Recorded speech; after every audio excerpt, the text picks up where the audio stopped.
Hi, I'm Eric, and today we're going to teach you how to play Doomlings. The goal of the game is to score tons of points by playing traits for your Doomling species until the world's inevitable destruction. The player with the most points at the end of the world wins. In Doomlings, there are 3 types of cards: traits, ages, and gene pool cards. Traits are what you need to win the game. Play traits on your turn. Each one is worth points, and they also have a ton of special abilities they can perform. This one lets you steal from an opponent. Ages are like rounds. When the dealer flips an age, a new rule is introduced into the game, for that round only. Players follow the effect's instructions before taking a turn. Once all players have taken a turn, the dealer flips a new age, and a new round begins. Gene pool cards show how many traits you can have in your hand. This will increase or decrease throughout the game. Each player gets one, so choose your favorite color. Now let's talk about the setup. To set the game, we must create the age pile. Separate the catastrophes and the birth of life from the other age cards and set them aside. Hint, you'll know it's a catastrophe if it says catastrophe at the top.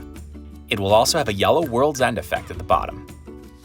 Shuffle the basic ages and deal 3 piles with 3 ages each, face down.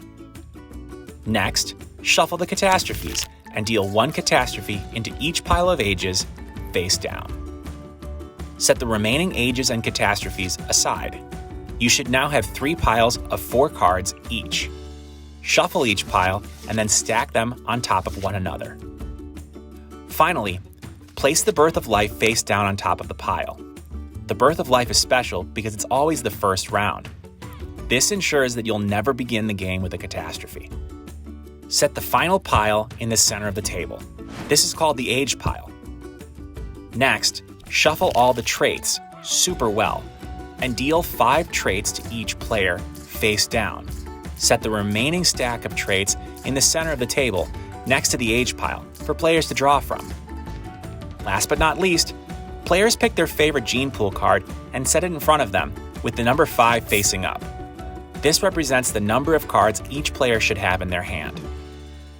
Alright, let's get into the game.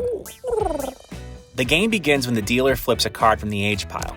Again, the first card is always the Birth of Life. Starting left of the dealer and moving clockwise, each player takes their turn by playing a trait from their hand, directly in front of them. When all players have taken their turns, the dealer flips a new age, and a new round begins. Let's examine a turn. You'll begin your turn by playing a single trait from your hand, face up, directly in front of you. Each trait will have a point value in the bottom left corner. This could be 2 points, or even negative points. This one is pretty strong with 4 points. Once the trait is in front of you, it has entered your trait pile, and is now worth points at the end of the world. But there's more. Many traits have text at the bottom of the cards, which are called effects.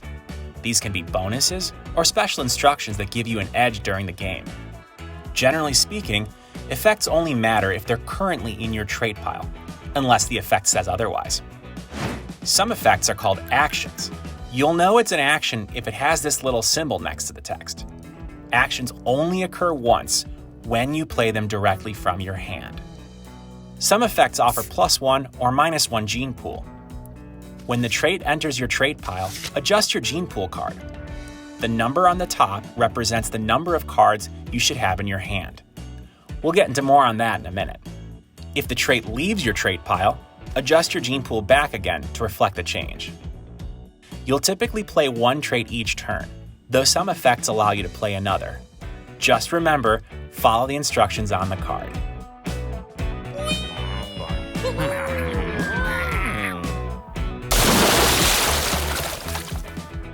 After playing a trait, you will have 1 fewer card in your hand than you started with. To end your turn, check your gene pool and stabilize. Wait, what do you mean stabilize? Well, to understand that, I think it's time we talk about the gene pool.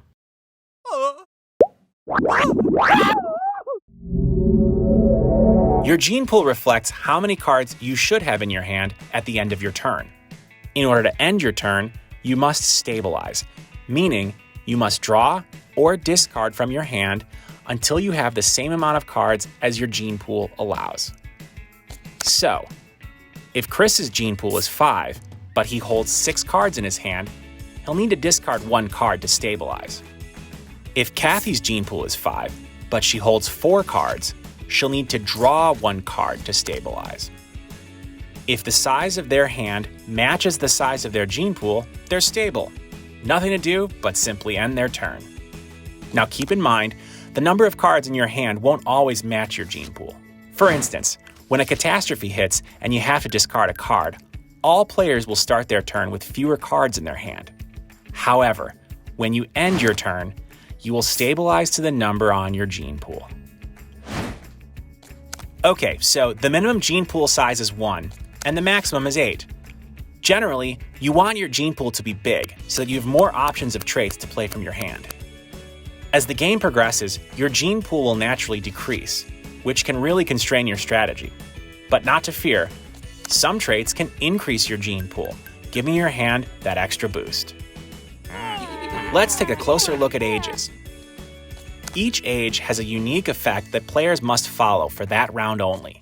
This age tells players to draw 2 cards, while this age prevents players from playing blue traits. As always, each are for this round only. When the dealer flips an age, all players must follow the instructions on the age before anyone takes a turn. But watch out! Eventually the dealer will flip a catastrophe, which can have devastating effects on your species. Just like basic ages, all players must follow the effects of the catastrophe before taking a turn. Each catastrophe affects each player's gene pool. This catastrophe says -1 gene pool, so each player simply adjusts their gene pool card accordingly. Next, each catastrophe will have a catastrophic effect. This one forces players to pass their hand to the right. Hopefully you weren't attached to any of those cards. Finally, each catastrophe will have a gold world's end effect. Ignore this effect unless it's the third and final catastrophe. If the dealer just flipped the third catastrophe, this marks the end of the world. No more turns are taken.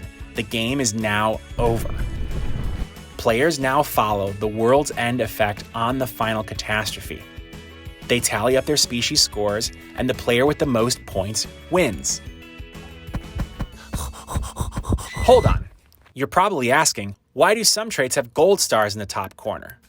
These are called dominant traits, which are rare and more powerful than other traits. Dominant traits cannot be removed from your trait pile for any reason. That's right. Once played, they can't be swapped, stolen, returned, or discarded. Period. However, each player may only play 2, so choose wisely. You're probably also wondering, what do you mean swap, steal, or discard? Some traits will allow you to steal from an opponent, and they will clarify whether it's from their hand or from their trait pile. Some traits will let you swap with an opponent. Always swap from the same place, either hand to hand or trait pile to trait pile, but never hand to trait pile. If you're ever forced to discard, whether from your hand or from your trait pile, simply discard your card face up in a stack next to the community traits. The center of your table should look like this. Alright, the game's over. Now let's talk about tallying up the score.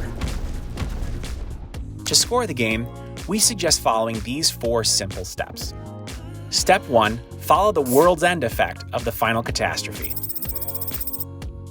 Step 2, apply any trait effects that impact other players. Look for the truffle star in the bottom right corner.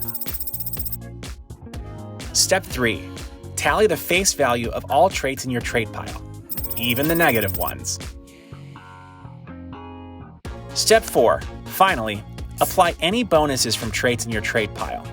Look for the drop of life in the bottom right corner.